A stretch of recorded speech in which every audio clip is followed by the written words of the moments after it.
All right, today I'm going to explain what actually fixed my energy on a meat and fruit diet.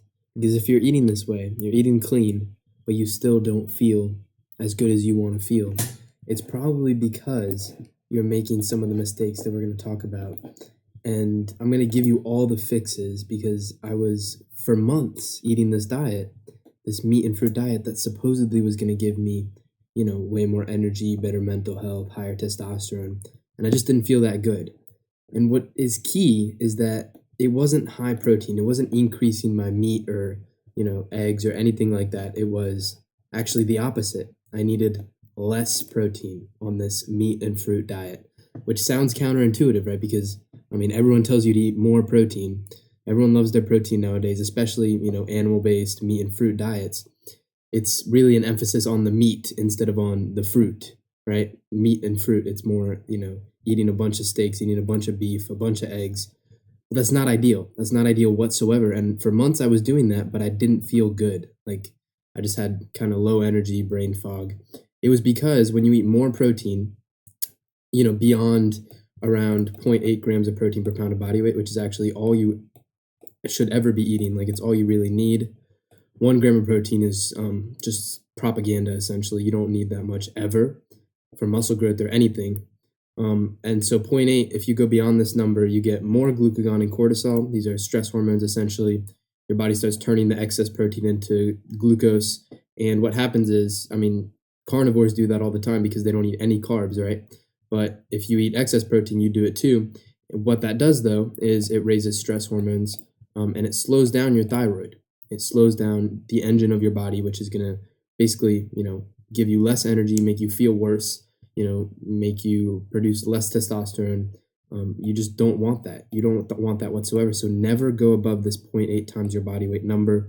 Once I did that, once I fixed just this, like just eat less protein, of course, and then we'll talk about increasing carbs as well. Once you just do this, you will feel significantly better because people these days are always overeating protein, especially on this diet. It's really not as beneficial as you think. It's actually hurting you. Now, this is just some evidence, just some quotes from some scientific shit. But essentially, you don't need more than 0.82 grams of protein per pound of body weight. It's better to go less on the protein, like lower than you think when in doubt. Just eat less protein and eat more carbs because glucagon, which is something that slows down your thyroid, you'll have less glucagon if you eat more carbs, and less glucagon means a better thyroid, which is what you want, okay? You need to optimize for thyroid. And if you say, oh, I need protein for muscle growth, no, you don't, okay? Here's a video of me benching 225 on a reduced protein diet, like eating like 0.6 or 0.7 grams of protein per pound of body weight. So you really don't need as much as you think. But after I lowered protein, I also needed more carbs. Okay, you need, and this is maybe the greatest diet advice you will ever hear. Always have a 2-to-1 carb to protein ratio. Always, always, always, always, always. This is going to lower stress hormones. It's also going to optimize your thyroid. All right, your thyroid is like, if you didn't know, it's like right around your neck. Basically, your diet needs to optimize for thyroid function if you just want to feel really good. I'm telling you, that's the secret, is optimizing your thyroid. And this is how you do that, the 2-to-1 carb to protein ratio. Whenever you have your meals, I know you've maybe been eating a ton of beef, a ton of eggs, lower your protein, lower the amount of meat and things you eat in your meals down to like 30 to 40 grams of protein, and then double that with the carbs, or even, maybe triple that, or do 2.5 times that. That's even better. If you can go higher than this, great, but this is the minimum, okay? And if you eat more carbs, you'll notice this right away. When you eat this ratio, you'll notice you have more energy afterwards. You feel so much better. Your mental health will be better. It's an immediate effect. This is how you fuel your thyroid. This is how you feel fantastic. This is how you increase your energy, improve your mental health, increase testosterone, because your stress hormones are going to go down and your thyroid's going to go up. That's the secret. Your body fat's going to go down because your stress hormones are down and because your thyroid is up. And when your body fat is down, when you're in that 10 to 12% body fat range, it's essential for optimizing testosterone, right? So you get down to this body fat range, which is what I'm trying to get to right now, and your testosterone starts going up and you feel so much better. All right. So that's the first thing, is you have to eat this carb to protein ratio. Decrease the protein and eat more carbs. or we could talk about how to actually hit that, but you really want to optimize your carb intake with things like orange juice, with calorie dense fruits like, I don't know, some dates. All right, get some dates, get a big ass bag of dates like this. Calorie dense fruit, okay? You can't be sticking with like the melons and the berries. You got to eat hundreds of grams of carbs if you want to feel good. It's that simple. But there's also some other things you can do on the meat and fruit diet. Make sure it's actually a clean meat and fruit diet, because a lot of you, I know, like to include starches, like to include maybe some dairy. And I know that when you go to restaurants and you order, like, I don't know, steak or whatever it is, a burger or something, you're trying to eat clean, right? You're trying to eat your clean diet, your animal-based diet. But the stuff at those restaurants like Chipotle and basically every restaurant is cooking in polyunsaturated fat seed oils. Okay, now you've heard the seed oil hate. You know that you should avoid seed oils. But maybe you don't know the reason is that they're polyunsaturated fats. And that doesn't just apply to seed oils. It applies to, fatty fish like salmon. It applies to nuts and seeds. It applies to conventionally raised like bacon. Bacon amazes me because people on like a carnivore diet will be like, "Oh, I hate seed oils. Seed oils are the worst." And then they go and eat like a pound of bacon for breakfast. I'm like, "What are you doing? What are you actually doing?" Polyunsaturated fat, no matter where it comes from, whether it's seed oils or bacon, is horrendous for you, okay? Now, you also want to make sure that on a meat and fruit diet, you're not including a bunch of potatoes and rice. You might say, "Well, I like potatoes, I like white rice, I need that for variety, whatever." I'm telling you right now, you're better off with your carbs coming from sugar like fruit and honey, fruit juice, rather than carbs coming from starch. It's something about the way we process these two different types of carbs, okay? Because this is straight glucose, and this is glucose and fructose, okay? There's something about the glucose and fructose combination with our insulin spikes, with our blood sugar, with our gut, and our thyroid that just prefers this. Like, I've just noticed this, like, people do better on a sugar, like natural sugar, on carb sources from natural sugar, rather than the straight glucose from the potatoes, the white rice. That's why the meat and fruit diet, like just genuinely sticking to just meat and fruit, is so effective. Of course, it might be a little bit more tricky to get 100 or 100 grams of carbs per meal from sugar versus from starch, because you can just eat a bunch of rice or potatoes. But I'm telling you, you will put on more fat. If you eat most of your carbs from starch, you will have more brain fog, lower energy, you'll feel worse. Basically, everyone will do better on their carbs coming from sugar. So just make sure that that's actually the case and that's actually what you're doing. Some supplements real quick that help my energy on this diet as well. I'm not, telling you to supplement every single nutrient in your diet, but because you should be getting most of your nutrients from the food you eat, from the meat and fruit diet. But vitamin D and K2, you can't really get vitamin D in the winter. Right now, for me, it's Christmas Eve. There is no UV in the sun right now.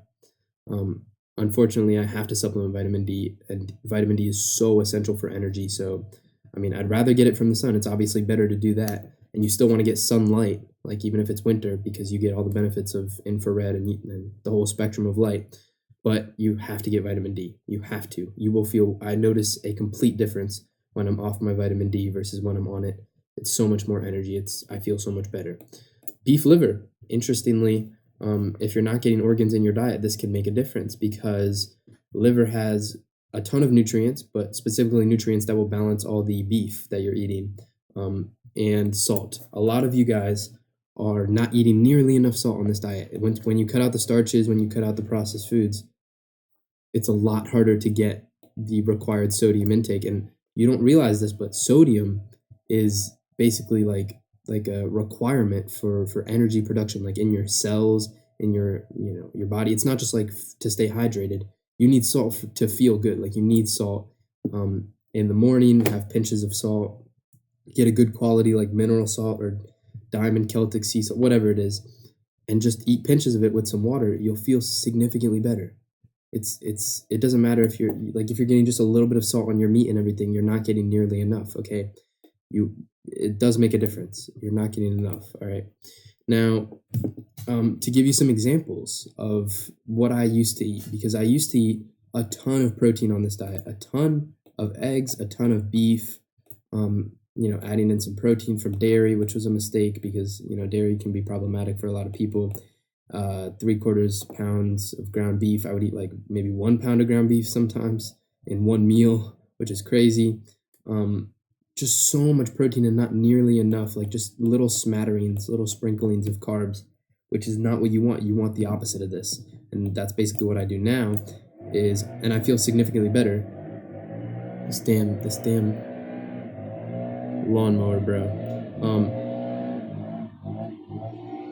Hold on. Holy shit. All right, whatever. Anyways, I eat 4 eggs. Which is way less than before. I eat less protein, and I eat a huge amount of carbs, like an egregious amount of carbs from orange juice at every single meal. Orange juice, honey, calorie dense fruits, dates, bananas. I mean, frozen fruits are really good. These are the types of things you need to be eating, and not this. If your meals look like this, you need to reduce the protein and increase the carbs. Okay, this is an example. Like I would have had a bunch of or like 3 eggs, a bunch of steak, and just 1 banana cut up, which is not very many carbs at all. I'm not hitting that 2-to-1 carb to protein ratio. Whereas in this one, this is what I eat now. I am definitely, or maybe this is like not ideal. Probably I could probably increase the carbs here as well, but I'm getting much closer to that 2-to-1 carb to protein ratio in this meal right here. Okay, banana, raspberries, and orange juice. You have to have like a few different carb sources to really hit like 100 grams of carbs per meal to hit that 2-to-1 carb to protein ratio. You'll feel so much better. I'm telling you right now. Stop eating so much protein and eat more carbs, okay? And the fat as well. I forgot to mention that, but like you got to stop eating so much fat and protein, and carbs should be your number 1 macronutrient. All right, some bonus fixes. Make sure you're sleeping early, okay? If you're going to bed at fucking 12 every night and you're like, oh, why do I have brain fog? Why do I have low energy? Go to bed consistently before 10 p.m. to get pre-midnight deep sleep, which is this window of time that we've evolved to get where our testosterone is released, our brain function improves, our muscle growth, increases. You will feel significantly better when you go to bed at like 9 p.m. consistently versus when you go to bed at 12 p.m. consistently. It matters when you sleep, so sleep early, okay? And you'll have way more energy. Your mental health will be so much better. Also, get the fuck off the internet sometimes. Like I know it's winter right now and it's harder to be outside, but you just got to be outside as much as you can. After this, I'm gonna go for a walk, and I'm gonna try to not consume internet as much as I can, because you will have more brain fog if you're watching a ton of YouTube, reading a ton of shit on the internet. Just be outside more, and you'll feel so much better. It's really that simple. These are just some bonus things along with the diet stuff. Okay, all right. All that said, you just need to lock in. You just need to do the things we talked about. Increase the carbs. Carbs are king. Okay, carbs are so important for how you feel, and just stop eating so much protein, so much meat and eggs and stuff on this diet, and eat more carbs. Holy shit. Hopefully I've convinced you. All right. Thanks for watching.